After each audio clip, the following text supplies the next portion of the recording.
is a wondrous state. Deep, tender, and rewarding. We know when our own children are taken to a new and strange environment without their mother, they are often overwhelmed with fear. This room is just such a new and strange environment for our baby monkeys.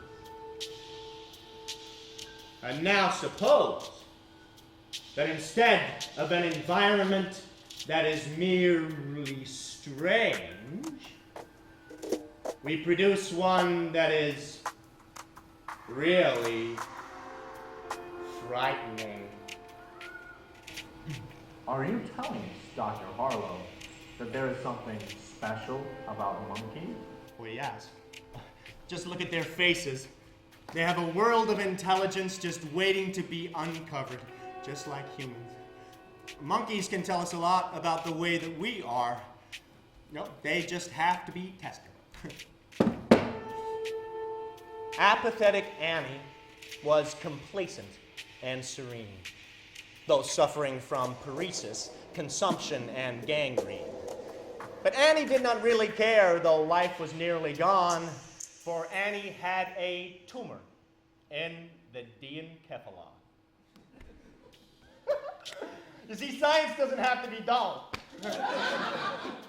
Psychology is a science in search of itself. And I believe that my work is a torchlight in that search.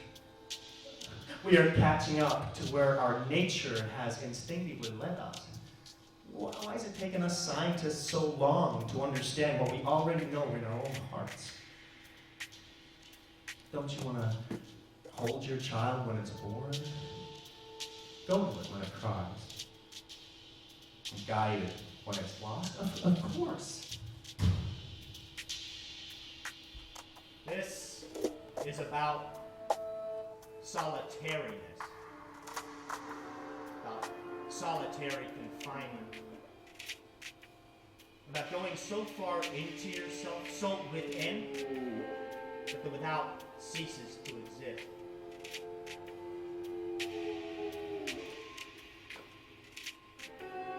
It's about being alone.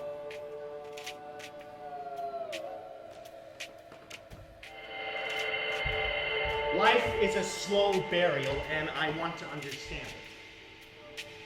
How else but to bury myself? I should go alone, but I don't. I take others with me. How can you not? The closer I bring them to me, the further I have to retreat into myself to create the space between us. I have tried to be close, to be that person, to be the one that can be close, but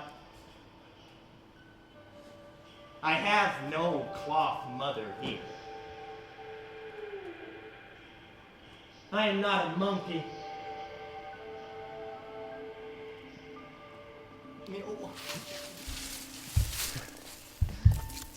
You know, okay, remember, for every mistreated monkey, there exist 1 million mistreated children.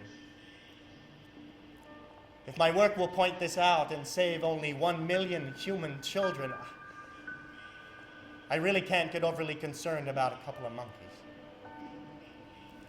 Harlow changed everything, right?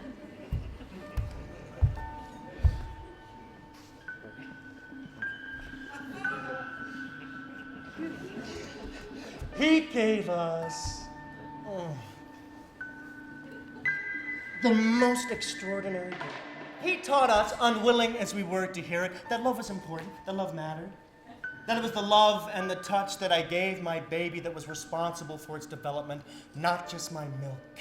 He finally used scientific data to prove that our instincts and our emotions were right? No, Martin. That's the pit of despair that comes much later.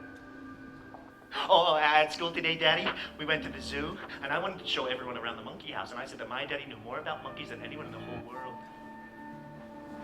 Yeah, well, Billy Robinson started running around like an ape and saying that my daddy was in love with a monkey and lived in a cage and had babies, and that's why my nose is an odd shape. Don't question my methods. It is not enough for me to know that love is there. I need to test its depth. We are on an expedition to the center of our earth, to our heart's core. In that core, there is only a vacuum. Do we fill it with love? Or do we fill it with nothing?